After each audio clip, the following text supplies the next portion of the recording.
안녕하세요. 이정교 목사 성경 공부 시작하겠습니다. 제가 노예에 참석하고 또 오랜만에 또 여러 목사님들 만나서 친교하느라고 한 3일 동안 녹화를 하지 못했습니다. 대단히 죄송합니다.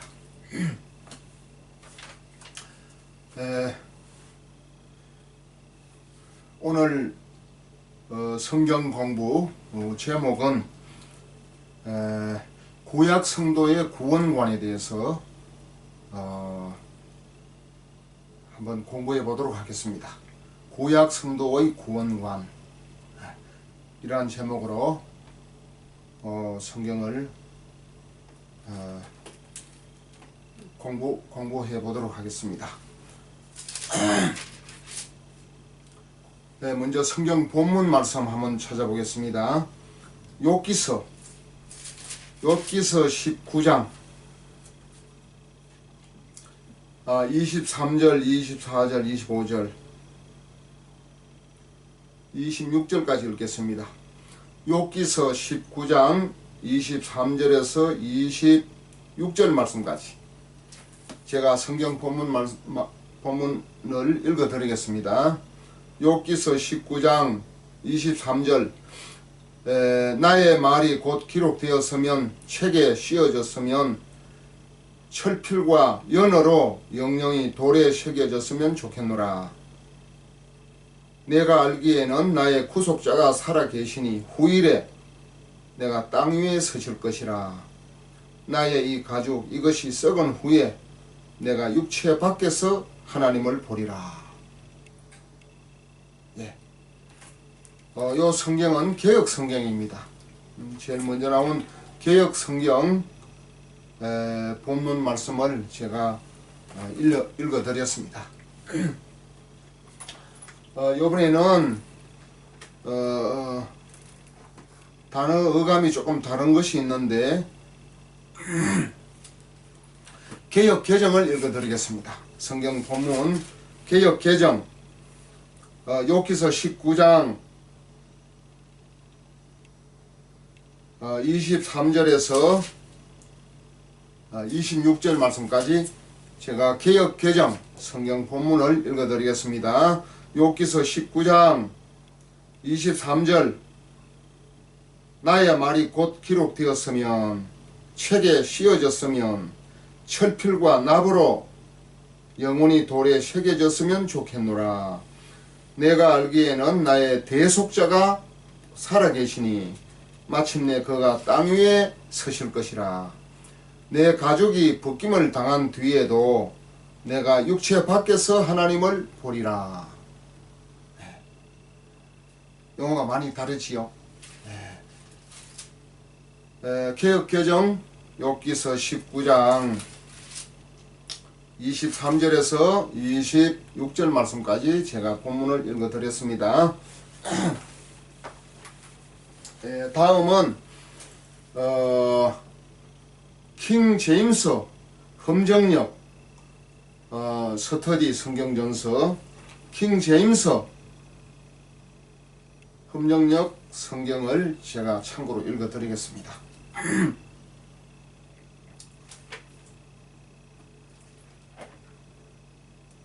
욥기서 19장 23절에서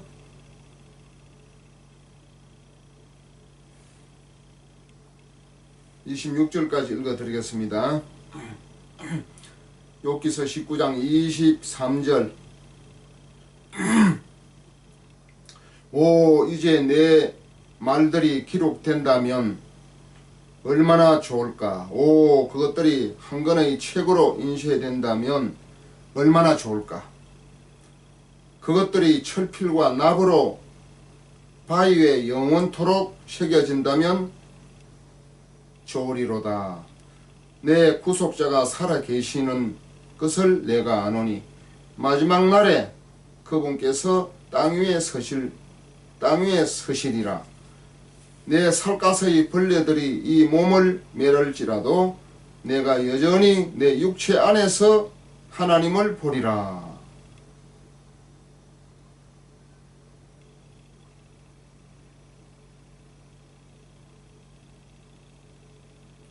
예, 26절 말씀까지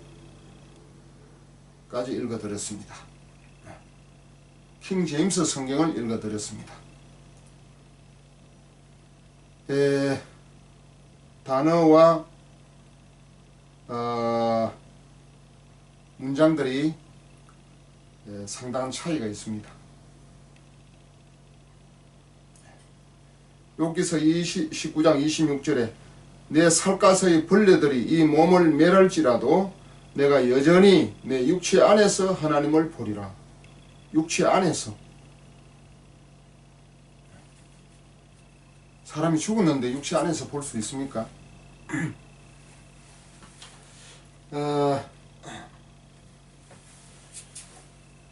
성경책을 참고로 3권의 본문의 말씀을 읽어드렸습니다. 개역성경, 또 개역개정, 또 킹제임스 성경을 제가 읽어드렸는데 저는 여기서 오늘 제일 처음 나왔던 개역성경을 중심으로 해서 말씀을 공부해 볼까 합니다.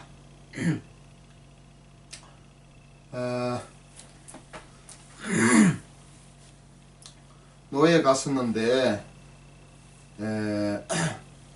어떤 신세대 목사님이, 후배 신세대 목사님이 그 대전중앙교회 로비에서 저한테 와가지고 스마트폰을 딱 보여줘요. 그래서 스마트폰을 저 얼굴에 딱 갖다 보여주면서 목사님 감사합니다 그러더라고. 그래서 뭐가 감사하느냐? 그래, 목사님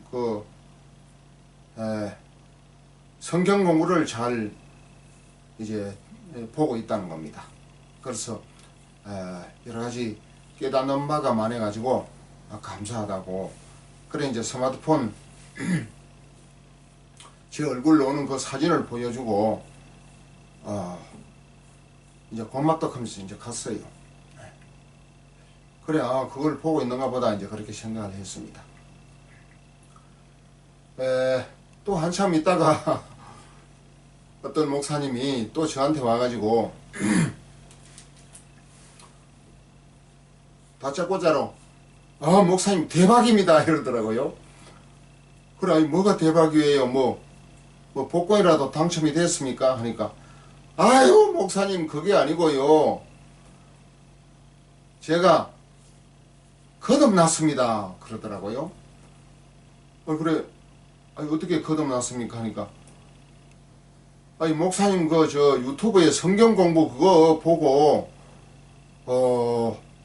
그래 자기도 이제 제사 안 받고 거듭났다는 거예요. 어떻게 거듭나기는요, 죽은 영이 살아났지요. 제사 안 받고 죽은 영이 거듭났다는 거예요. 그래서 제가 아주 성경 공부 그걸 보고도 거듭날 수 있나, 아니 그렇게 쉽지는 않는데 이제 속으로 그렇게 생각을 했는데, 그래 목사님들은 신학대학교 신학대학원을 졸업하고 강도서고시 목사고시를 치고 또 개척을 하든지 이제 단독 목회를 하면서 설교를 많이 하지 않습니까? 얼마나 그 성경에 대해서 잘 안 풀리는 문제 이런 게 있으면 고민을 많이 합니다. 그러다 보니까 어떤 어려운 난제나 어려운 문제에 대해서 어떤 답을 주거나 힌트를 주면은 이제 쉽게 받아들여서 빨리 깨닫고 거듭날 수 있겠다. 성경 공부를 통해서도 거듭날 수 있겠다. 제가 생각하기로는 이 말씀을 놓고 여러 차례 부닥치고 또 논쟁도 하고 또 교제도 하고 이런 얘기도 하고 서로 자기 의견을 내놓고 옳다 틀린다 뭐 감론 을박도 하고 이렇게 서로 말씀을 가지고 서로 깊이 교제하는 가운데 이제 그 말씀을 이제 깨닫고 이해하고 믿고 그래서 이제 죄도 사함 받고 또 죽은 영도 거듭나서 영생을 얻는 그런 것으로 이제 제가 늘 이제 생각을 하고 있거든요. 이 성경 공부를 통해서 그거 하나 믿고 쉽게 거듭난다는 것은 제 경험으로 봐서는 그렇게 쉽지가 않습니다.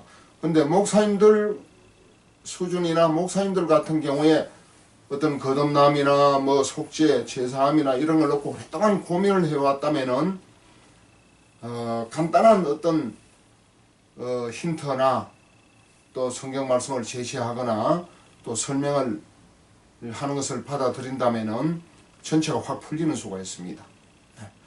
제가 생각할 때 성경 공부를 듣고서도 거듭날 수가 있겠구나 생각해가지고 제가 상당히 기쁘기도 하고 또 정말 잘 해야 되겠다, 바르게 해야 되겠다 하는 어떤 또 무거운 책임감도 느꼈습니다. 그러니까 목사님이 대박입니다. 대박이라 그러는 지난번에 박근혜 대통령이 북한과 우리나라가 통일되면 대박입니다. 그래서 대박 해가지고 이제 대박이라는 말을 우리가 많이 갑자기 또 많이 쓰기도 하고 그랬는데 대박이라 그는 큰 대자 대복입니다. 대복, 큰 복을 받았다 그 뜻이에요. 대박. 대박은 어떤 그 설명을 보니까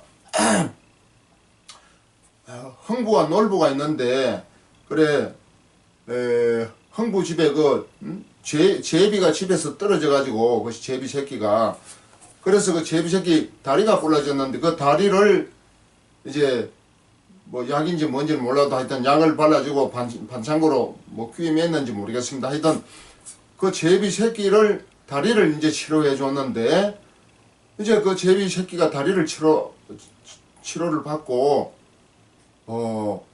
이제 뭡니까 멀리 날아가가지고 박씨를 하나 물어왔잖아요. 호박씨가 아니고 박씨를 물어왔는데 그 박씨를 흥부가 이제 땅에다 심었습니다.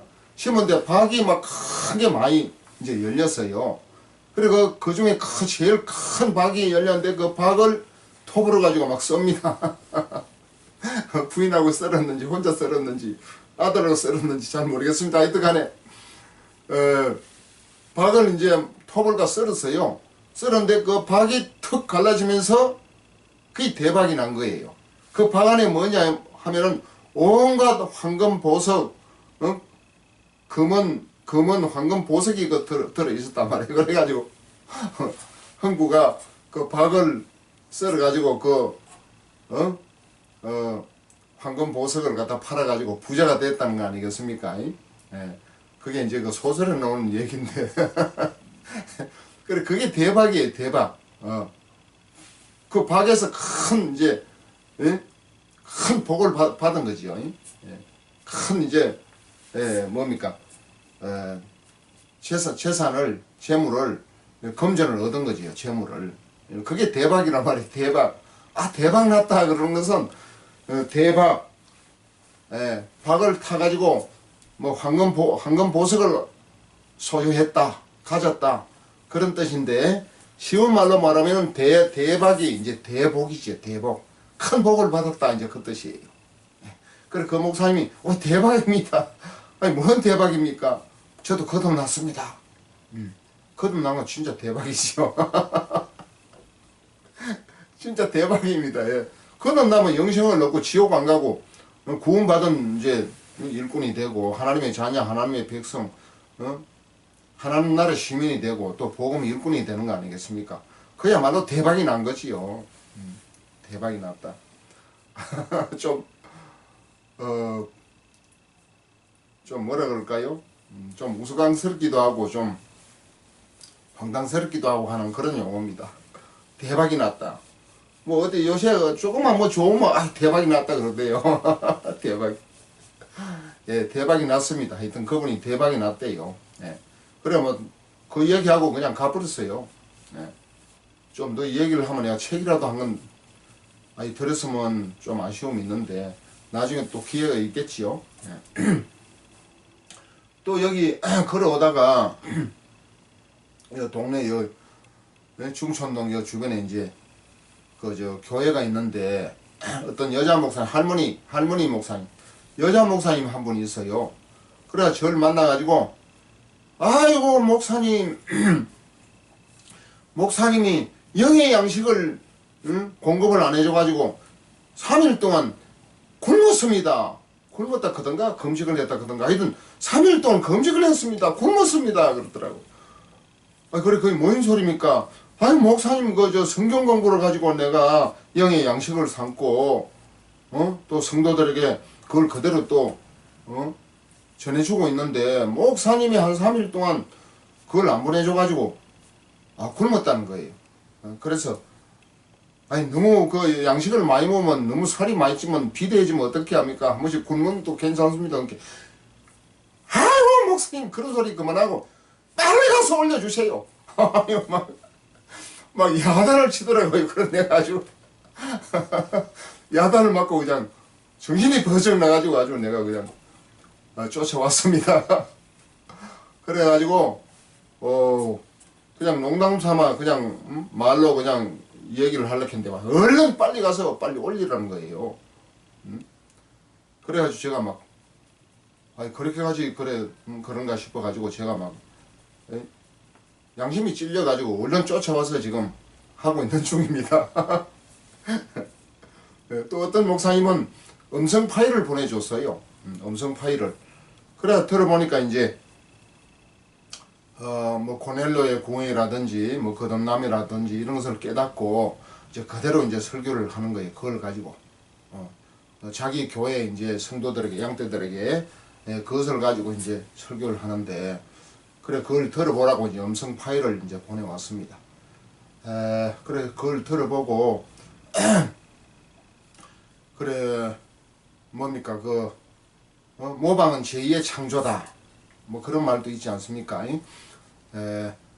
뭔가 좋은 신제품이 나오면은 뭐 자동차나 또 뭐 쉬운 말로 뭐 스마트폰이나 무슨 이런 뭐 좋은 이런 기계도 신제품이 나오면은 얼른 그걸 모방을 해가지고 그걸 뭐라 그러죠? 짝퉁이라 그러잖아요. 짝퉁을 만들어 가지고 값을 더 싸게 가지고 팔면은 오리지널보다도 짝퉁이 더 많이 판매가 되고 더 인기가 많고 왜? 값을 싸게 파니까. 그래가지고 짝퉁이 더 활개를 치는 경우가 많이 있지 않습니까? 그래 이제 이 성경 말씀도 이제 그대로 유튜브에서 듣고 그대로 이제 뭐 기록을 한다든지 뭐 깨닫고 이해하고 이제 기억을 한다든지 해가지고 그걸 그대로 이제 설교를 하는 거예요. 거기다 이제 자기 것도 붙이고 싶은 거 자기 것을 좀 붙이고 그래서 제가 생각할 때 잘한다. 자기 것이 좀 현찮으면 좋은 것이 있으면 그걸 이 설교는 뭐 스마트폰 같이 자동차 같이 뭐 무슨 짝퉁했다고 무슨 뭐 고발할 일도 없으니까 얼마나 좋습니까?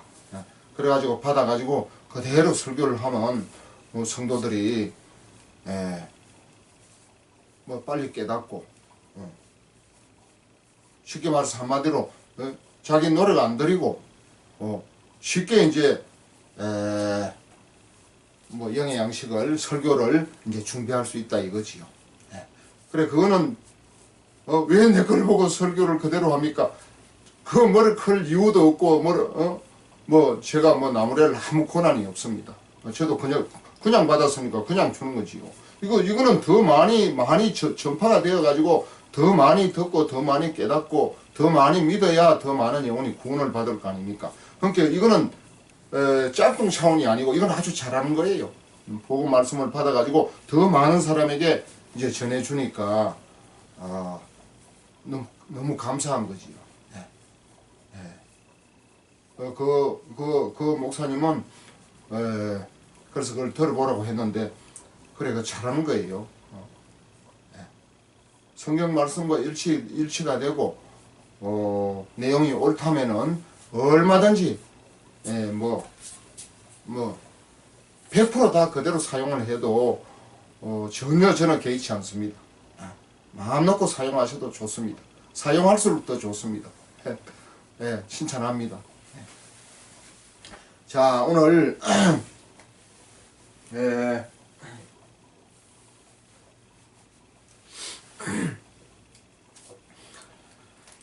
구약 요업은 참 정말 훌륭한 사람인데요.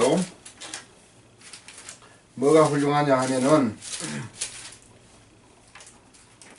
욥기서 1장에 보면은 욥기서 1장 1절을 제가 1장 1절을 제가 본문 말씀을 읽어 드려 보겠습니다. 우스 땅에 욥이라 이름하는 사람이 있었는데 그 사람은 순전하고 정직하여 하나님을 경외하며 악에서 떠난 자더라 그랬습니다. 또 그 소생은 남자가 7이요 여자가 3이며 또 그 소유물은 양이 7천이요 약대가 3천이요 소가 500개리요 암나귀가 500이며 종도 많이 있었으니 이 사람은 동방 사람 중에 가장 큰 자라.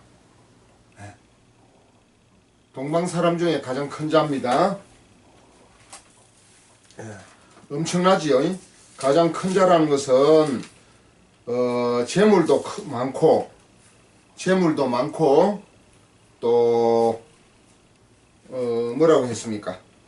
하나님을 경외하고 악에서 떠난 자라 그랬습니다. 또 욥기서 1장 4절 제가 개정을 읽습니다. 욥기서 1장 4절부터 읽어보겠습니다. 그의 아들들이 자기 생일에 각각 자기의 집에서 잔치를 베풀고 그의 누이 3명도 청하여 함께 먹고 마시더라. 욥기서 1장 5절입니다. 그들이 차례대로 잔치를 끝내면 욥이 그들을 불러다가 성결하게 하되 아침에 일어나서 그들의 명수대로 번제를 드렸으니 이는 욥이 말하기를 혹시 내 아들들이 죄를 범하여 마음으로 하나님을 욕되게 하였을까 함이라. 욥의 행위가 항상 이러하였더라. 예. 자, 욥기서 1장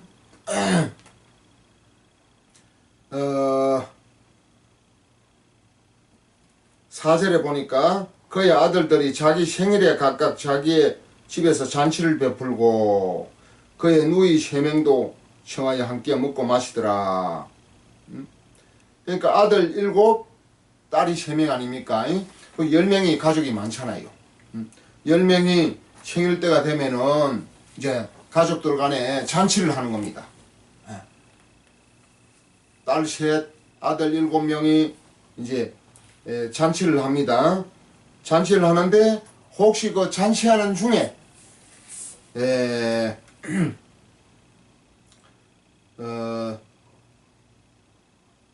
잔치하는 중에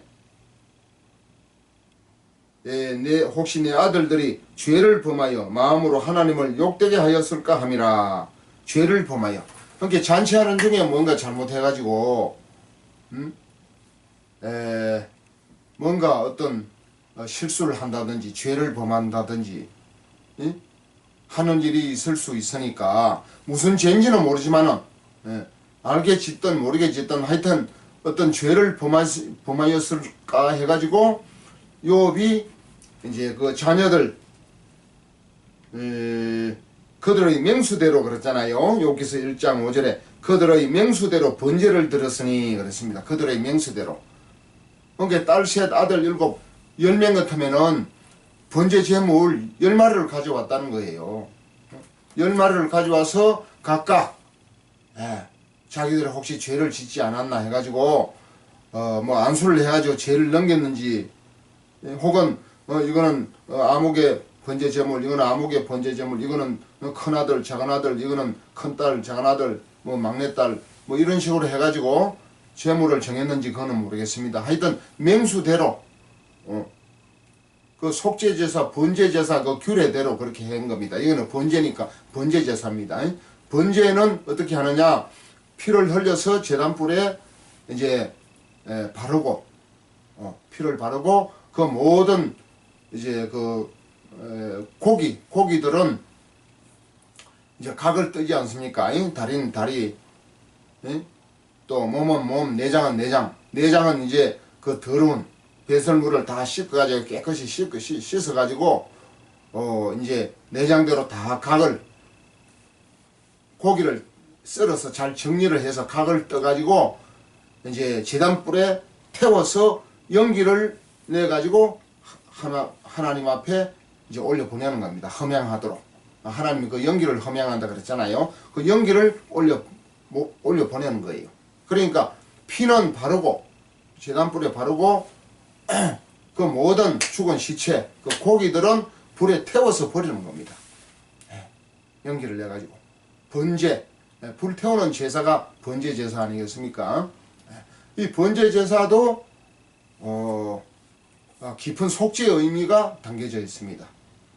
제사함의 의미가 담겨져 있는 것이죠. 그러니까 욥은 항상 하나님 앞에 죄를 알고 죄를 범하는 거는 그거는 볼 것도 없이 속죄 제사를 드렸을 테이고, 또 이 가족 간에 이제 서로 잔치를 하면서 놀면서 생일 잔치를 할 때 혹시 잘못해서 실수해서 죄를 짓지 않았나, 율법을 어기지 않았나, 하나님 이름을 망령되이 하지 않았나, 뭔가 알게 모르게 죄를 지었을지 모르겠다. 욥이 그렇게 생각해가지고 빈틈없이 죄가 있으면 끊쳐지고, 하나님은 죄를 제일 싫어하고 미워하고 죄를 원수같이 취급하시니까 죄를 지으면 안 되잖아요. 그러니까 얼른 죄 사함을 받으려고 번제 제사를 드렸다 하는 것입니다. 욥이 이러한 점이 아주 믿음이 있고 지혜가 있고 아주 뛰어난 맹석한 사람입니다. 동방에 이 사람은 동방 사람 중에 가장 훌륭한 자라 했습니다.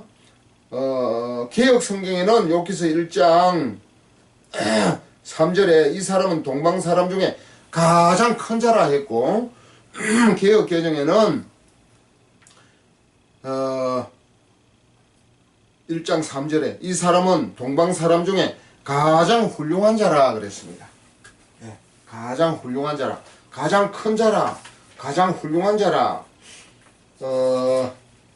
어떻게 어감이 비슷합니까? 가장 훌륭하다, 가장 크다. 어느 용어가 더 선명하게 와서 닿는지 잘 모르겠습니다. 네.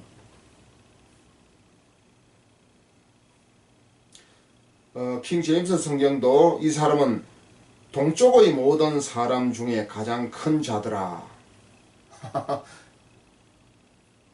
개역 성경은 동방이라고 되어 있는데, 킹 제임스 성경에는 여기서 1장 3절에 후반절에, 여기서 1장 3절 후반절에 이 사람은 동쪽의 모든 사람 중에 가장 큰 자더라. 그렇게 번역을 했습니다. 성경 한 3권을 제가 참고로 읽어드렸습니다. 참고하시면 될 것 같습니다. 자, 그래서 욥의 행위가 항상 이러하였더라 그랬거든요. 그러니까 죄를 지었다 싶으면은 바로 속죄 제사나 번제 제사를 드려가지고 제사함을 받았다 그 말입니다.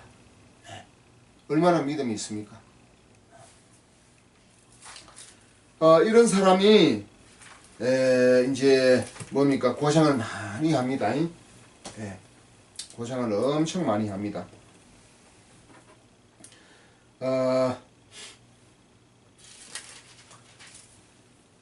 제가 지금 현재 중심적으로 보고 있는 것은 개역 성경을 보고 있습니다. 왜 이렇게 뜻이 다르냐? 각각 이제 성경 해석하는 그 관점과 안목에 따라서 이제 달라지는 거지요. 저도 이 뜻이 다른 것을 어느 것을 선택을 해야 될지 이제 성경 그 원문을 보고 이제 결정을 해야 되지 않겠습니까? 원문이라 하는 거는 이제 구약 성경 같으면은 히브리 성경이고 신약 성경은 헬라어 성경입니다. 그 히브리 성경, 헬라어 성경도 또 이제 고전 그 원문이 있는데 원본 그런 원본은 우리가 지금 손에 갖출 수가 소유할 수가 없습니다. 지금 가질 수 있는 것은 현재 시중에 나와서 파는 히브리 성경, 헬라어 성경 이걸 이제 원문 성경으로 이제 볼 수밖에 없습니다. 이 세 성경 다 원본 원어 성경을 보고 번역을 했을 거 아닙니까? 그러니까 다 자기들을 나름대로 주관과 어떤 관점과 안목을 가지고 성경을 번역을 했을 거란 말이에요. 심지어는 이 개혁 성경을 또다시 번역을 하면서 개혁 개정이 된 거 아니겠습니까? 그러니까 개혁 성경하고 개혁 개정하고도 지금 용어상 차이가 많이 납니다.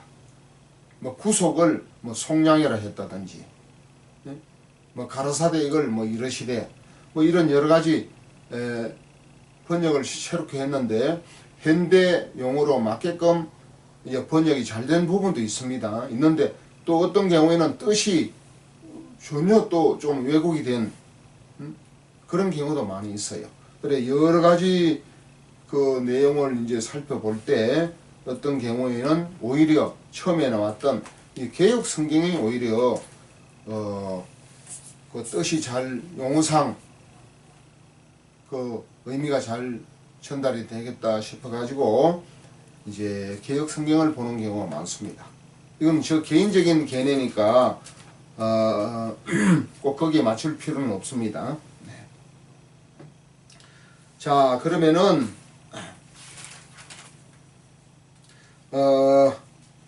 요번 제가 뭘 얘기하려고 그랬지요?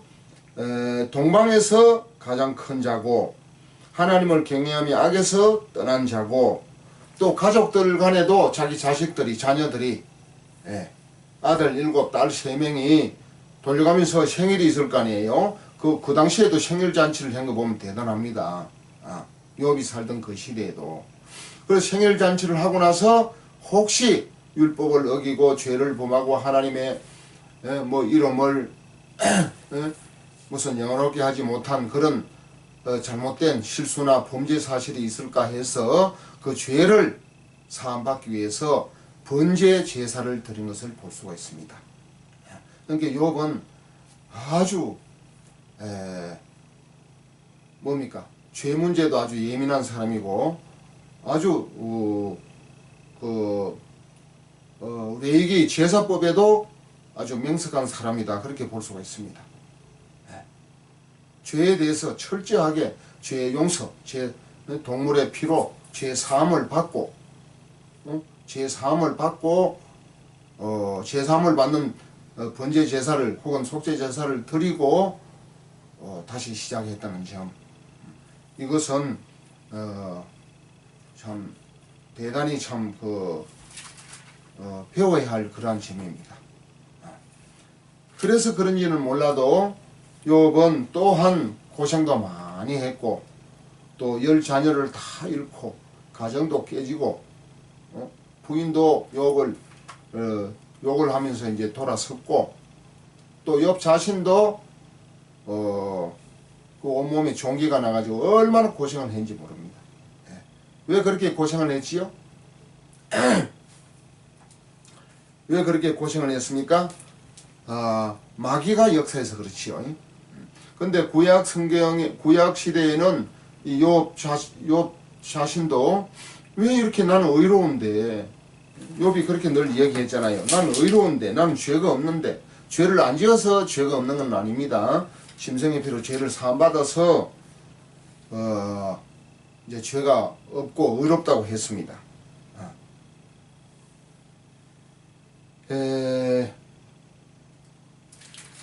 그런데도 불구하고 욥은 이제 고생을 많이 했습니다. 왜 고생을 많이 했지요?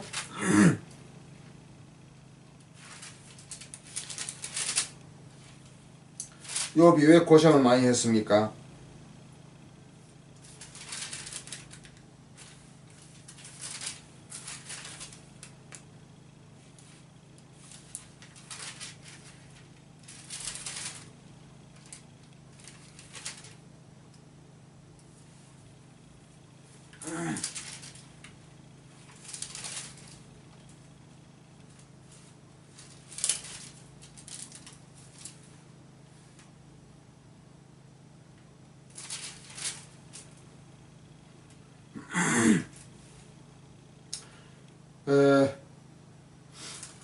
예를 들면은 욥이 욥기서 32장 욥기서 32장 1절 말씀에 보니까 욥이 스스로 의롭게 여김으로 그 세 사람의 대답이 그침에 람 조속 부스 사람 바라젤의 아들 엘리후가 노를 바라니 그가 욥에게 노를 바람은 욥이 하나님보다 자기가 의롭다 하며 그랬습니다.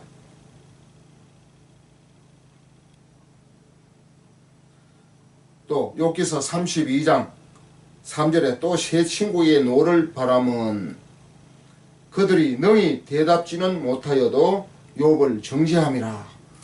욥의 말에 대답을 못하면서도 욥은 네가 뭐 하나님보다 의롭냐 하면서 욥을 정죄했다는 것입니다. 그리고 욥기서 32장 1절에 욥이 스스로 의롭게 여겼다는 거예요. 예.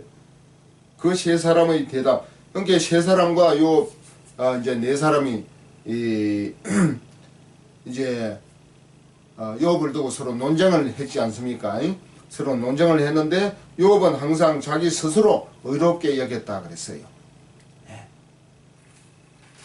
그러니까 욥은 물론 생활상의 죄도 안 지었지만은 또 죄를 짓더라도 번제 제사로 대속물의 짐승의 피로 항상 제사함을 받는 그러한 믿음을 가졌다는 것입니다. 그런데 자, 죄가 있다, 죄가 없다. 물론 그 차원도 중요합니다. 중요한데 그 차원보다 더 이제 초월한 문제가 있어요. 물론 우리 인간은 아무리 짐승의 피로 죄를 사함받아도 온전히 의롭지는 못합니다. 짐승의 피는 어디까지나 예수 피에 대한 그림자고 상징이고 예수님이 오시질 않았기 때문에 예수 피가 와야 우리 죄를 완전하게 대속을 해 주시는데 예수 피에 대한 예매표라고 볼 수 있습니다. 짐승의 피는 예수 피에 대한 하나의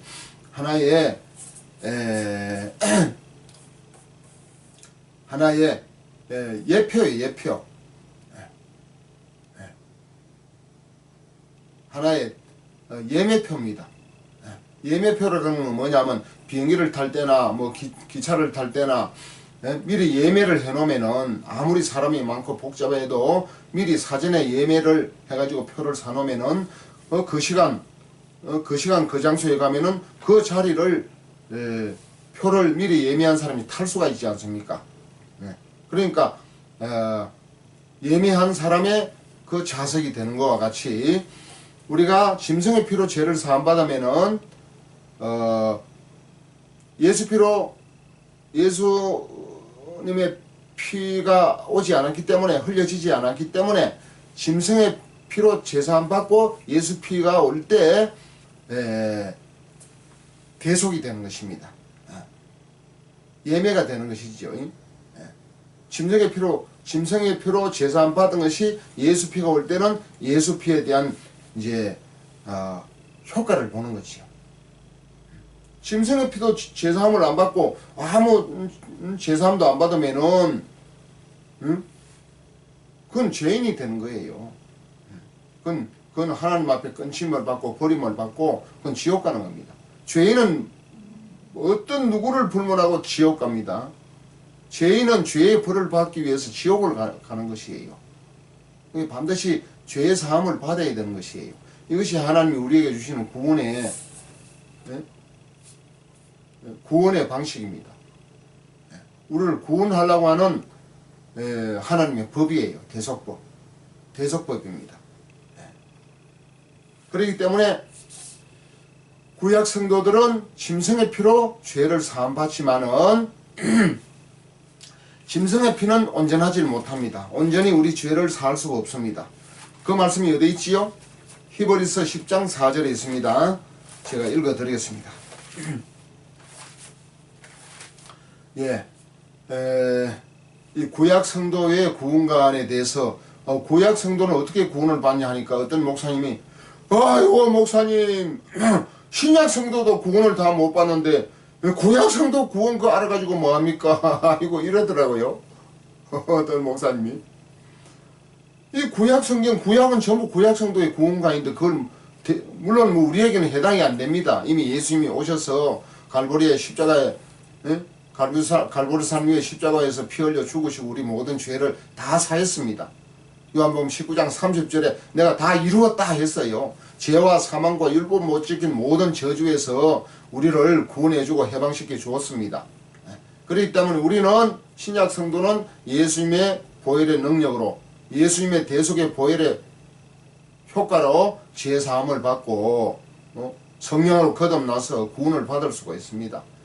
그러나 이 구약성경 한 4,000년 되는데 이 구약성경 많은 이 구약 성도들의 그 구원관을 누가 묻는다면 대답을 못 해줘 가지고 되겠습니까? 영적인 지도자, 영적인 이 복음 전도자, 복음 거듭난 이 목회자는 성경에 있는 내용은 어디까지나 그 내용과 뜻을 알고 구약 성도들의 구원관이라고 할지라도 잘 알고 묻는 자에게 대답을 해줄 수 있어야 되지 않겠습니까? 아이고 목사님 신약 성도도 구원을 다 못 받는데 구약 성도 구원 그 지나간 거 그거 알아가지고 뭐합니까? 그렇게 뭐 얘기를 하면 할 말은 없습니다. 그래 믿고 살아도 뭐 큰 문제는 없습니다만은 그러나 구약 성도의 구원관이 성경에 기록되어 있는데 그걸 그냥 무시하고 뭐 시기가 지났기 때문에 무시하고 넘기도 뭐 큰 문제는 없겠습니다만은 모르는 것보다는 아는 게 안 좋겠습니까? 예. 그렇게 자꾸 이야기하니까 제가 괜히 부질없는 짓을 하고 있는 거 아닌가 싶은 생각이 슬쩍 들기도 합니다. 근데 이걸 질문하는 궁금해서 궁금한 사람도 있을 거 아니에요. 구약 성도는 어떻게 구원을 받았는지, 아담이 어떻게 구원을 받았는지, 아브라함은 어떻게 구원을 받았는지, 또 뭐 가인과 아벨은 어떻게 구원을 받았는지, 뭐 가인은 마귀에게 속한 자라서 구원을 못 받았다고 할지라도 뭐 아벨은 형님한테 가인에게 얻어맞아 죽었는데 구원이 된지 안 된지 뭔가 대답을 할 수 있어야 되지 않겠습니까? 아담은 선악과를 따먹고 마귀의 유혹을 받아가지고 선악과를 따먹고 죄를 지었지 않습니까? 그런데 하나님께서 가죽옷을 지어 입히셨단 말이에요. 가죽옷을 지어 입히셨는데 가죽옷이라 하는 뭐 소가죽이든 양가죽이든 뭐 염소가죽이든 뭔가 짐승의 가죽이니까 짐승이 한 마리가 죽었을 거 아닙니까? 그 짐승이 죽었다는 것은 짐승이 피를 흘린 거예요. 그러니까 아담의 죄를 대신해서 한 마리의 짐승이 피를 흘리고 죽은 겁니다. 제일 인류의 첫 조상 아담은 선악과를 따먹었는데 하나님께서 긍휼히 여기셔서 그 아담을 위해서 짐승이 피를 흘리게 했고 짐승이 죽게 만들었고 아담의 죄를 대신해서 그 다음 그 증거품으로 가죽옷을 지어 입히신 것입니다. 어떤 사람은 가죽옷을 지어 입혔다는 것은 어떤 문화와 문명의 발달의 시작이다 뭐 그렇게 설명하는 목회자도 있습니다. 그것도 뭐 해당 안 되는 건 아닌데 문명을 위해서가 아니고 아담의 영원 구원을 위해서예요. 아담이 죄를 지었기 때문에 짐승이 대신 죽고 피를 흘리고 그 증거품으로 이제 가죽옷을 해서 이제 입힌 것입니다. 여러분 입히긴 입힌데 왜 그 사탈이 그 뭡니까?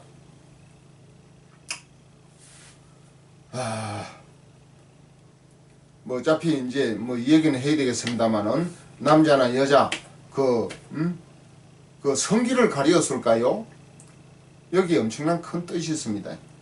또 아브라함 시대에 와서는 남자는 할례를 받아라 그랬잖아요. 생각을 한번 해보세요. 첫사람 아담이 선악과를 따먹고 범죄했지 않습니까? 영은 죽고 혼과 육신은 타락하고 부패한 상태로 이제 태어납니다. 영은 죽고. 그러니까 자신만 영이 죽은 것이 아니고 원죄로 말미암아 아담의 모든 후손들은 죽은 영의 상태로 태어나는 것이에요. 또 혼과 육신도 타락하고 부패한 원죄인으로 원죄의 그 신분 상태로 후손들이 이제 태어날 거 아닙니까? 출생하게 되는 것입니다. 그런데 이제 아브라함 때 와서 아담은 가죽옷을 해가지고 요새 말로 팬티를 해 입힌 거지요. 예, 팬티를 입었다는 것은 이제 아랫도리를 가리운 거 아니겠습니까? 남자의 성기 부분, 여자의 성기 부분을 이제 가리운 겁니다. 그런데 그것이 더 점진적으로 이제 변화가 돼가지고 뭐라 할까요? 점차적으로 점진적으로 뭐 변화가 되었다고 할까요? 뭐 발전이 되었다고 할까요? 하여튼 변화가 되어가지고 아브라함 때 와서는 뭘 하라고 했지요? 남자의 성기에 할례를 하라고 그랬어요. 이 할례는 요즘 말로 이제 그 포경수술 아니겠습니까? 포경수술. 물론 요즘의 포경수술은 남자의 성기 그 어떤 위생 관리 때문에 하는 겁니다. 위생 때문에. 그 표피가 덮여 있으면은 그 지저분하니까 그놈을 이제 표피를 잘라내 가지고 이제 깨끗하게 하는 겁니다. 그런데 하나님의 그 깊은 뜻은 위생 관리 그 차원이 아니고 첫사람 아담이 범죄를 했기 때문에 선악과를 따먹고 범죄할 때 하나님 말씀을 불순종하고 범죄할 때 아담의 영도 죽고 혼과 육신은 타락하고 부패했기 때문에 그 모든 후손들도 아담처럼 죽은 영으로 태어날 수밖에 없는 것입니다. 그러니까 아담이 큰 죄를 지은 거지요. 자기 혼자 영이 죽었으면 모르지만은 후손들까지 죽은 영으로 후손들이 태어나야 되니까 이 마귀의 거짓말 유혹을 받고 선악을 따먹은 것은 마귀는 살인자입니다. 아담 한 사람의 영을 죽인 것이 아니고 아담의 모든 후손들 전 인류의 영을 죽인 대살인자인 것입니다. 그렇기 때문에 남자가 결혼을 해가지고 그 자식을 낳는다면은 그 자식은 가장 큰 책임이 뭐냐면은 그 자식을 부모가 구원해야 될 책임이 있는 거예요. 구원을 해야 되는 거예요. 재산 받고 거듭나도록 해가지고 지옥에 안 가고 자식이 지옥에 안 가고 구원받아 가지고 하나님의 자녀, 하나님의 백성, 하나님 나라의 시민이 되도록 해야 된단 말이에요. 그러니까 그 책임이 가장 큰 책임이에요. 가장 큰 책임인데 이제 남자의 성기로 이제 자녀를 낳게 되는데 그 성기가 당당하고 떳떳하고 자랑스러운 성기가 아니에요. 죄인을 낳는 성기예요. 그렇기 때문에 성기가 속죄를 받아야 되는 거예요. 그러니까 표피를 잘라서 피를 흘려야 되는 것입니다. 성기에다 피를 흘리라고 할례를 하라고 되어 있지 않습니까? 자랑스러운 성기가 아닙니다. 죽은 영을 출생시켜 가지고 잘못하면 구원시키지 못하면은 자기가 낳은 자녀들이 지옥에 간단 말이에요. 얼마나 이게 큰 비극입니까? 그렇기 때문에 할례를 첫사람 아담의 죄로 말미암아 이제 아브라함은 아담은 우리 모든 인류의 첫 조상이 되는 것이고 아브라함은 믿음의 조상이 되는 것입니다. 아브라함은 갈대아 우르에서 불러내가지고 이제 가나안 땅으로 들어오게 했는데 믿음의 조상이 되는 거예요. 믿음의 조상. 그때부터 더욱 더 본격적으로 이제 하나님을 믿는 이제 믿음의 조상이 되는 겁니다. 그래서 그 믿음의 조상부터 이제 할례를 시행하도록 한 겁니다. 물론 할례는 요즘 이제 그 포경 수술인데 병원에 가서 하는 건데 그 당시는 병원이 없었기 때문에 이 날카로운 돌이나 뭐 그런 걸 가지고 이제 남자 성기 그 표피 부분을 아마 잘랐던 것 같아요. 그래서 이제 피를 흘리게 된 겁니다. 그러니까 성기가 제사함을 받는 거예요. 피를 흘리는 거예요. 성기가 이렇게 자손을 놓더라도 떳떳하지 못한 거예요. 자손들을 고생시키는 자손들을 낳는다 그 말이에요. 요즘 젊은 세대들이 자녀를 안 낳으려 그러지 않습니까? 왜 안 낳으려 그럽니까? 아이고 자녀 낳아가지고 우리가 살아봐도 막 고생 실컷 하고 먹고 살기도 힘들고 고생 해가지고 살아야 되니 그 고생을 어떻게 우리 후손들에게 안겨주냐. 그냥 우리만 잘 살다가 잘 먹고 잘 살다가 그냥 천국 가든지 하면 되니까 뭐 후손까지 남기느냐 이래 해가지고 지금 출산율이 엄청나게 저조하잖아요. 물론 또 그래서 그런 건 아닙니다. 여러 가지 뭐 이유가 있겠지만은 제가 그냥 부분적인 한 가지 생각을 그냥 얘기한 것 뿐입니다. 그것이 물론 다는 아닙니다. 어떤 목사님처럼 뭐 꼭 맞는 건 아니지만은 물론 뭐 다 맞는 건 아닙니다. 꼭 맞는 건 아니지만은 부분적인 그런 생각을 가진 사람들도 아마 많이 있을 줄로 생각을 합니다. 그러니까 우리 남자들이 남자나 뭐 여자나 다 부모님이니까 자식을 낳을 때 그냥 낳고 그냥 열심히 잘 살다 다 천국 가고 다 하나님 자녀가 되면 말할 필요가 없이 좋은데 후손들이 잘못하면 부모님들이 신앙생활을 바르게 지도하지 못하면은 그 영혼들을 구원시키지 못하면은 다시 말하면 제사 안 받고 거듭나게 해주지 못하면은 후손들이 지옥 가보세요. 이런 비극이 어디 있습니까? 세상에. 자기 자녀 자기 아들 딸들 후손들이 지옥 가지고 고통을 받는다고 생각해 보세요. 물론 노아 같은 사람은 자기 자부까지 해가지고 8명을 다 구원시켰지만은 노아 한 가정 외에 그 모든 사람들은 다 어디로 갔습니까? 구원 못 받았지 않습니까?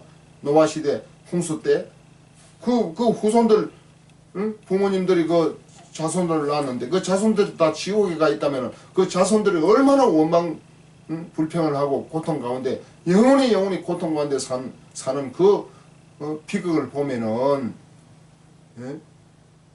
부모님들이 자식을 낳는 것이 얼마나 조심스럽겠어요. 그러니까 할례를 행하게 한 겁니다. 할례는 두 가지 의미가 담겨 있다고 보면 됩니다. 물론 좋은 의미에서는 믿음의 의미고 택한 백성이란 하나의 징표고 두 번째는 이제 위생관리, 위생에 대한 문제가 따르는데 위생관리는 물론 포경수술을 하면 이제 위생관리가 이제 되는 거지요. 그런데 이제 뭡니까? 포경수술을 해가지고 피를 흘린다는 것은 그만큼 조심하고 부끄러운 줄 알고 자녀를 낳지만은 정말 뭡니까? 믿음 가운데 낳아야 되는 거예요. 자녀를. 예수 피로 제사함을 받고 거듭나도록 할 그런 책임감을 지고 자녀를 낳아야 지옥에 보내지 않고 구원을 시킬 수 있다 하는 뜻에서 성기에다가 피를 흘리는 할례를 행하게 한 것입니다. 이 할례가 굉장히 중요한 의미가 있는 것입니다. 자, 오늘 지금 그 얘기를 하려고 한 것이 아니고 엉뚱한 데로 가버렸네. 구약 성도의 구원관 이제 얘기하려고 하는데, 자, 좀 쉽게 얘기를 해드리겠습니다. 구약 성도들은 오실 예수님을 믿고 구원을 받는 것이고, 신약 성도들은 이미 2000년 전에 오셔서 십자가에 피 흘려 죽으시고 우리의 죄와 사망과 율법 못 지킨 모든 저주에서 죄를 사해 주시고 우리를 구원해 주신 예수님의 대속의 은혜로 우리가 구원받는 거 아니겠습니까? 근데 우리 신약 성도들은 이미 다 이루어 놓았어요. 요한복음 19장 30절에 다 이루었다고 주님이 말씀을 했지 않습니까? 영생을 얻을 수 있는 모든 조건을 다 만들어 주셨고, 제사받고 거듭날 수 있도록 다 해결해 주셨습니다. 예수 피로 우리 혼이 죄를 사함받으면은 성령이 우리 속에 들어오셔서 죽은 영을 살려주시고 그 죽은 영 속에 성령이 내주하시는 겁니다. 그래가지고 성령이 우리 속에 거듭난 영 속에 들어오셔서 영원토록 함께 계시는 거예요. 요한복음 6장 17절 말씀에 주와 합하는 자는 한 영이라고 그랬거든요. 주와 합하려면은 죽은 영이 거듭나야 주는 영이시니 그랬잖아요. 주님이 영이십니다. 하나님도 영이시고 요한복음 4장 24절에 하나님은 영이시니, 고린도후서 3장 17절 주는 영이시니 그랬잖아요. 주도 영이시고 하나님도 영이시고 성령도 영이십니다. 성령도 진리의 영이십니다. 그래서 우리가 거듭난 영 속에 성령이 들어오셔서 주님이 들어오셔서 성령이 들어오셔서 영원토록 이제 내주하셔서 함께 계시는 겁니다. 혼이 더럽고 추하고 악한 죄 가운데 있으면은 죄 없는 거룩한 성령이 우리 몸속에 들어올 수가 없어요. 더러운 죄하고 깨끗한 성령하고 어떻게 한 공간에 한 몸 안에 동시에 내주하고 거주하고 함께 있을 수 있습니까? 그러니까 반드시 혼이 죄사함을 받아 예수 피로 혼이 죄사함을 받아야 죄 없는 거룩하신 성령이 우리 몸속에 들어오셔서 영은 영과 통하니까 죽은 영을 거듭나게 해서 살려주시고 그 살려주신 영 속에 성령이 순간적으로 내주하셔서 영원토록 함께 계시는 것입니다. 그래서 예수 피로 예수님의 보혈의 능력으로 죄를 사함받는 부분은 우리 살아있는 혼이 죄를 사함받는 거예요. 그러면은 혼과 영이 둘 다 구원이 동시에 이루어지는 것입니다. 그것을 두고 죄사함받고 거듭난다 그렇게 말하는 거예요. 죄사함받는 것은 혼이 죄사함받는 것이고 거듭나는 것은 죽은 영이 다시 거듭나서 다시 태어나는 것입니다. 그래서 영과 혼이 둘 다 온전하게 구원을 받는 것이에요.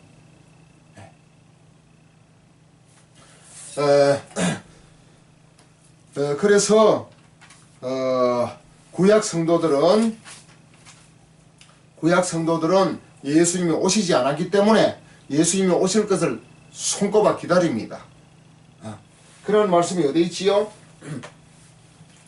예수님을 엄청 손꼽아 기다립니다. 그런 말씀이 많이 있습니다. 예를 들어 시편 130편 보겠습니다.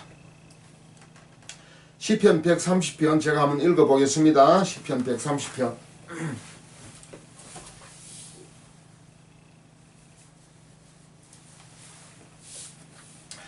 시편 130편 여호와여 내가 깊은 곳에서 주께 부르짖었나이다. 주여 내 소리를 들으시며 나의 부르짖는 소리에 귀를 기울이소서. 여호와여 주께서 죄악을 지켜보실진데 주여 누가 서리이까. 그러나 사유하심이 주께 있으면 주를 경외하게 하심이니이다. 나 곧 내 영혼은 여호와를 기다리며 나는 주의 말씀을 바라는도다.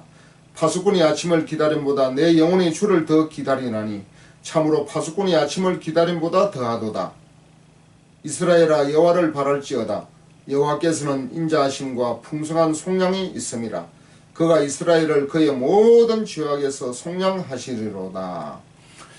구약 성도들은 시편 130편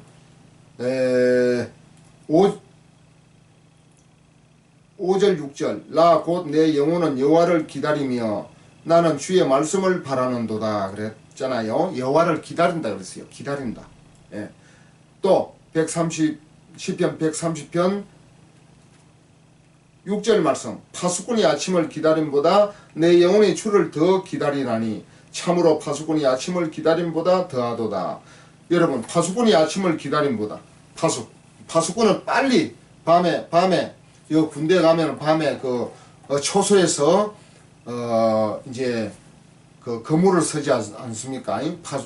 파수병, 경계병이 경계를 서는데 밤에 다른 사람은 잠자게 하고 이제 이제 보초들, 경계병들은 밤 근무자들은 밤에 이제 초소에서 경계를 서는 겁니다. 근데 후방 같은 데는 별 문제가 없지만은 전방 같은 데는 정말 무서워요.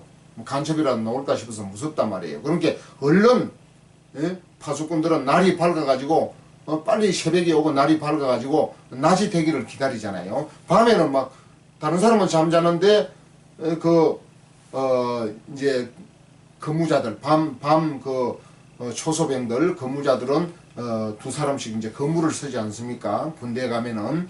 그래 근무를 서는데 뭐 1시간씩 2시간씩 보통 이제 1시간씩 근무 서는데 겨울에는 막 춥고 막 얼굴 귀 코가 막 시리고 발이 시리고 그래가지고 그 경계 근무 서는 사람은 빨리 막 시간이 가가지고 아침에 오기를 기다리잖아요. 그러면 이제 경계를 안 서니까 날이 밝을 때는 안 서고 밤에는 이제 파수병들이 경계병들이 밤 근무를 서지 않습니까? 이와 마찬가지로 마치 시편 130편 6절 말씀에 파수꾼이 아침을 기다림보다 내 영혼이 주를 더 기다리나니. 왜요? 구원을 받으려고 빨리 구세주 예수님이 오셔서 우리를 죄와 사망과 율법의 지배하에서 우리를 구원해 달라고 지금 구약 성도들은 기다려야 되지 않습니까? 오실 예수님을 믿고 구원을 받아야 되니까. 예수님이 살아생전에 아직 오지를 않았으니까. 그러니까 살아생전에 아무리 예수님을 기다려도 구세주를 기다려도 그 구세주가 안 오면 어떻게 되는 겁니까? 구세주 기다리다가 죽는 거예요. 육신의 수명이 다 되면 죽는 거 아니겠습니까? 예. 그래서 그가 이스라엘을 그의 모든 죄악에서 속량하시리로다. 이스라엘의 모든 죄에서 구속하고 속량하고 죄를 용서해 주시기 위해서 오실 그 예수님을 이제 기다리고 있는 것입니다. 마치 파수꾼이 아침을 기다리는 것보다 더 간절하게 기다린다. 이제 그렇게 표현을 하고 있는 것입니다. 구약 성도들의 믿음이고 이제 심정인 것입니다. 또 예를 들어서 시편 예를 들어서 42편 시편 42편 보면은 하나님이여 사슴이 시냇물을 찾기에 갈급함 같이 내 영혼이 주를 찾기에 갈급하나이다. 하나님이여 사슴이 시냇물을 찾기에. 여러분 사슴이 막 그 산을 막 넘나들면서 이제 먹이를 풀을 떴다가 목이 마르잖아요. 그러면 물이 먹고 싶어서 목이 말라가지고 막 시냇물을 막 간절히 목이 말라 갈급해가지고 찾습니다. 시냇물 그 물을 못 마시면 사슴도 목말라 죽으니까 물이 있는 곳을 찾아가지고 물을 마셔야 되지 않겠습니까? 그러니까 하나님이여 사슴이 시냇물을 찾기에 갈급함 같이 내 영혼이 주를 찾기에 갈급하니이다. 내 영혼이 주를 찾기에, 내 영혼이 예수님이 빨리 오셔서 십자가에 피 흘려 주시고 빨리 이제 피 흘려 주시고 이제 우리 영혼을 거듭나도록 구원해 주셔야 구약 성도가 영생을 얻고 살 수가 있지 않겠습니까? 그 예수님이 구세주 예수님이 빨리 오기를 기다리는데 오질 않는 거예요. 살아생전에 오질 않는 것입니다. 예. 그런 이제 구약 성도는 학수고대하며 우리 주님을 손꼽아 기다리는 그러한 믿음으로 이제 살았다고 볼 수가 있습니다. 물론 죄를 지으면은 이제 성막이나 회막이나 성전에 가서 대속물 짐승의 피로 이제 내 죄를 대신 속죄함을 이제 받았던 것입니다. 근데 짐승의 피는 뭐라 그랬지요? 히브리서 10장 4절. 예. 여러분, 구원의 내용을 정확하게 알아야 구약 성도의 구원을 알 수가 있습니다. 구원의 내용이 뭐라고 했습니까? 죄사함 받고 거듭나는 것이 구원의 내용이라고 말씀을 했습니다. 죄사함은 혼이 받는 것이고 거듭남은 영이 받는 것입니다. 예. 혼이 죄사함 받고 죽은 영이 거듭나야 영혼이 온전하게 구원이 되는 거예요. 죄사함 받고 거듭나서 구원이 되는 것입니다. 지옥을 안 가고 천국 백성이 되고 천국에 갈 수 있고 영생을 살 수가 있는 것입니다. 죄사함 받고 거듭나는 것이 구원의 내용이에요. 이 구원의 내용을 정확하게 알아야 구약 성도의 구원관을 깨닫고 이해할 수 있고 또 서로 나눌 수가 있는 것입니다. 자, 히브리서 10장 4절에 이는 황소와 염소의 피가 능히 죄를 없이하지 못함이라. 이는 황소와 염소의 피, 우리가 죄사함을 받을 때 구약 성도는 소, 양, 염소, 비둘기 이 네 종류의 짐승을 잡아가지고 가서 죄사함을 속죄 제사를 드리고 죄사함을 받았지 않습니까? 그렇기 때문에 황소와 염소의 피가 능히 죄를 없이하지 못한다. 다시 말하면 짐승의 피로서는 능히 죄사함을 받을 수가 없어요. 짐승의 피로 죄사함을 받으면 예수님이 오실 필요가 없어요. 짐승의 피로 죄사함 받고 구원받고 말라고 예수님이 하나님의 아들 되시는 죄 없는 예수님이 오셔서 십자가에 피 흘려 죽으실 필요가 뭐가 있습니까? 짐승의 피는 예수님이 오시기 전까지 예수 피에 대한 하나의 대속피예요. 대신 대체피, 예매표입니다. 짐승의 피는 예수님의 피에 대한 예수님의 피가 원본이에요. 짐승의 피는 예수 피에 대한 하나의 상징이고 그림자이고 하나의 예표입니다. 예표. 히브리서 10장 1절에 히브리서 10장 1절에 율법은 장차 올 좋은 일의 그림자일 뿐이요 참 형상이 아니므로 해마다 늘 드리는 같은 제사로는 나오는 자들을 언제나 온전하게 할 수 없느니라. 그러니까 해마다 늘 드리는 해마다 대속죄일이 있지 않습니까? 1년에 한 번 묶어서 모든 죄를 도매금으로 모든 죄를 1년에 한 번 대속죄일 대속죄일 날 이스라엘 백성들이 1년에 한 번 이제 속죄 제사를 드리지 않습니까? 그 속죄 제사, 짐승의 피로 속죄 제사를 드리는 것은 언제나 온전하게 죄를 살 수가 없다 그 말이에요. 온전하게.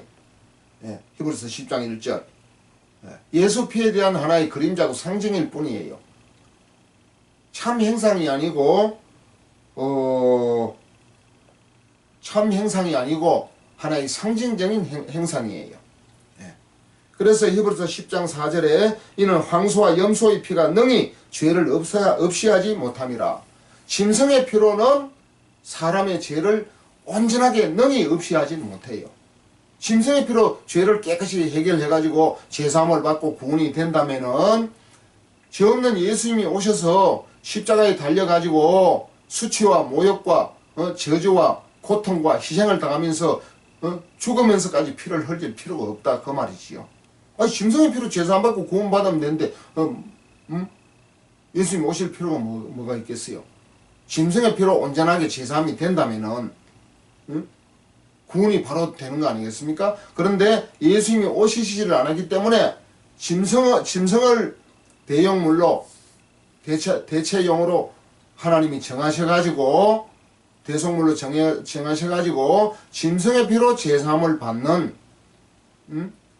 그 이제 예표를 삼았다 그 말이에요. 예수님이 오시지 않았기 때문에. 근데 짐승의 피로는 어떻게 됩니까? 온전한 제사함이 안 된다 그랬어요. 하나의 믿음의 예매표지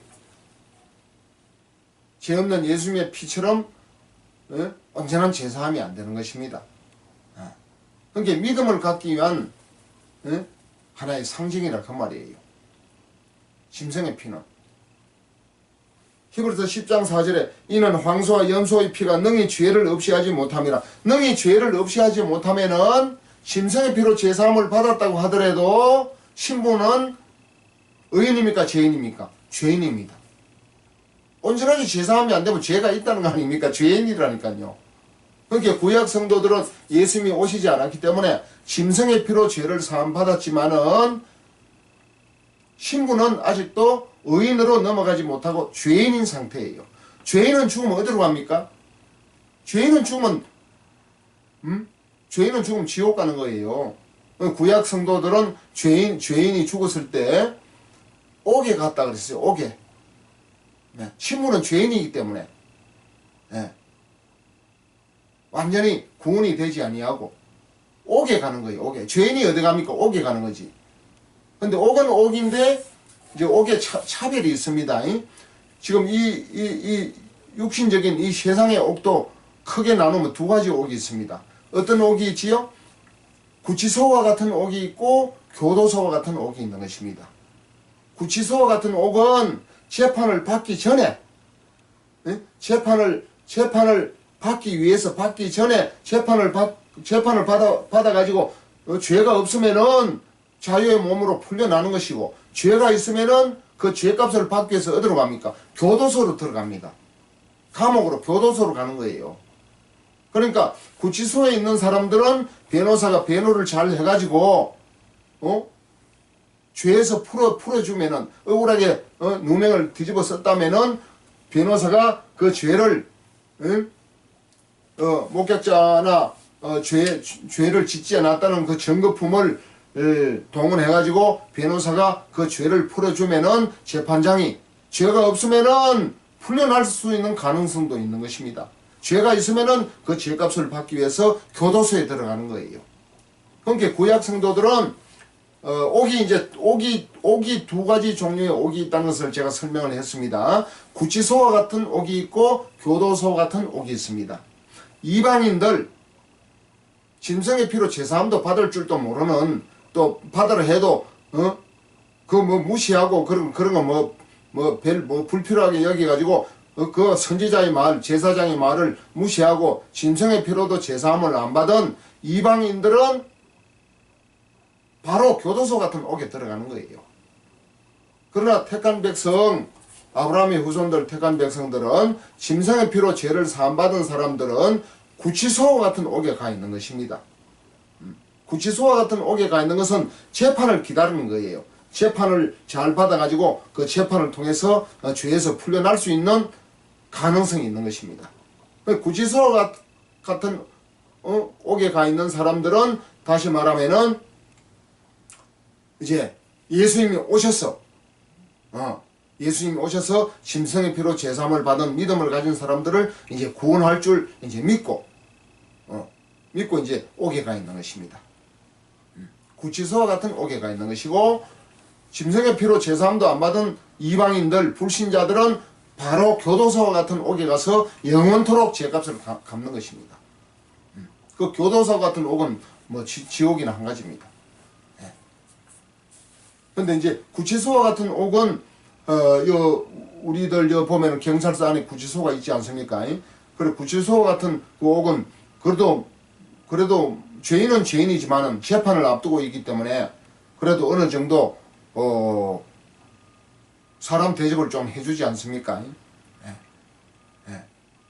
교도소 가면 이제 죄값을 갚아야 되는 거예요. 죄값을 갚기 전에는 출소할 수 없습니다. 나올 수가 없습니다. 구치소 같은 옥에 있는 사람들은 재판을 잘 받으면은 변호사가 그 죄에 대해서 죄를 잘 벗기고 이제 변호를 잘 해가지고 이제 그 재판장이 보고 이 사람은 죄가 없는데 누명을 썼구나. 또 이 사람은 본의 아니게 이제 계획적인 어떤 범죄가 아니구나. 무슨 순간적인 어떤 실수였구나 해가지고 형을 작게 때린다든지 아니면 무죄 혐의로 이제 풀려날 수가 있는 것이에요. 이와 마찬가지로 구약 성도들은 이방인들은 교도소 같은 옥에 들어간 것이고 짐승의 피로 제사함을 받고 예수님이 빨리 오기를 기다리고 있는 사람들은 구치소와 같은 옥에 들어가 있는 것입니다. 그래서 구치소와 같은 옥에 들어가 있는 사람들은 빨리 구세주가 오셔서 이 구치소와 같은 옥에 들어가 있는 그 짐승의 피로 죄를 사함받고 믿음을 가진 약속의 믿음을 가진 이러한 사람들은 주님을 손꼽아 기다리는 거예요. 그래서 주님을 손꼽아 기다린다고 뭐 인간의 수명 그 짧은 수명 안에 오면 다행인데 오지 않으면 옥에 구치소와 같은 옥에서 계속 기다리고 있는 것입니다. 그래서 구약 성도들은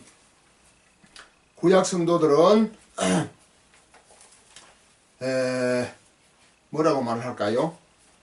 구약 성도들은 예수님을 기다려도 오지 않았기 때문에 육신의 생명이 죽어서 옥에 가서 구원을 받는 것입니다. 네. 이러한 말씀은 굉장히 중요한 말씀이에요. 중요한 말씀인데 그야말로 오해가 없어야 되는 것이에요.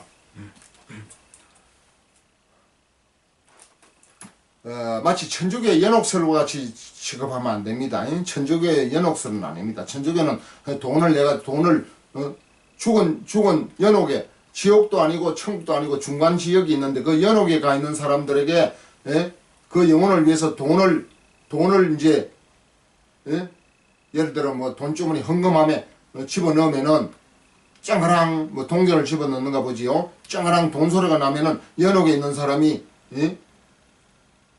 이제 천국으로 옮겨진다 하는 그런 연옥설은 아닙니다. 그런 거는 하나의 말장난이고 하나의 마귀의 속임수라고밖에 볼 수가 없어요. 자, 욥기서 19장 다시 보겠습니다. 나의 말이 곧 기록되었으면 책에 씌어졌으면 철필과 납으로 영원히 돌에 새겨졌으면 좋겠노라. 그러니까 얼마나 욥이 깨달은 이 진리, 이 하나님의 이 말씀이 진리가 이 비밀스러운 진리, 구원에 대한 진리가 그렇게 소중하고 귀하고 정말 이 놓칠 수 없는 이 복된 진리를 후손들에게 계속 깨우쳐 줘가지고 줬으면 좋겠다는 심정으로 철필과 납으로 영원히 돌에 새겨졌으면 좋겠노라. 철필과 납, 철필이 뭡니까? 철로 만드는 연필. 철로 만드는 연필로 돌이나 무슨 비석이나 이 새겨지면은 쉽게 지워지지 않고 오랜 세월 동안 후손들이 그 글을 읽어보고 깨달을 수가 있지 않겠습니까? 그러니까 철필과 납으로 아까 개혁성경 연으로 그랬지요. 연이 납연자 아닙니까? 납땜할 때 그 납. 그러니까 쉽게 그 글을 쓰더라도 지워지지 않는다 그 말이에요. 오랜 시간 동안 기록이 되어 있다. 사라지지 않고 지워지지 않고. 그러니까 철필과 납으로 영원히 돌에 새겨졌으면 좋겠노라. 뭘 영원히 새겨졌으면 좋겠습니까? 무슨 말씀, 무슨 진리, 무슨 복음이길래 욥이 이것을 깨닫고 이렇게까지 얘기를 했을까요? 우리는 이 욥의 말에 귀를 기울여야 되는 것이에요. 무슨 내용입니까? 욥기서 19장 다시 제가 읽습니다. 욥기서 19장 23절 나의 말이 곧 기록되었으면 책에 씌어졌으면 철필과 납으로 영원히 돌에 새겨졌으면 좋겠노라. 무슨 내용이지요? 바로 욥기서 19장 25절입니다. 내가 알기에는 나의 대속자가 살아계시니 마침내 그가 땅 위에 서실 것이라. 내 가족이 벗김을 당한 뒤에도 내가 육체 밖에서 하나님을 보리라. 내 가족이 벗김을 당한 뒤에도 요런 내용은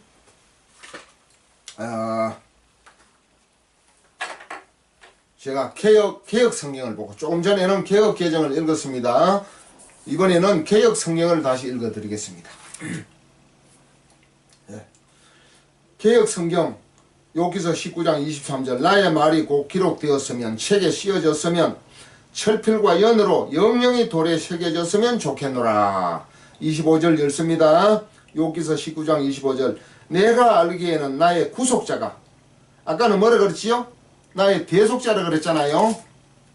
대속자도 맞고 구속자도 맞습니다. 구속자는 구원자를 구속자라고 말합니다.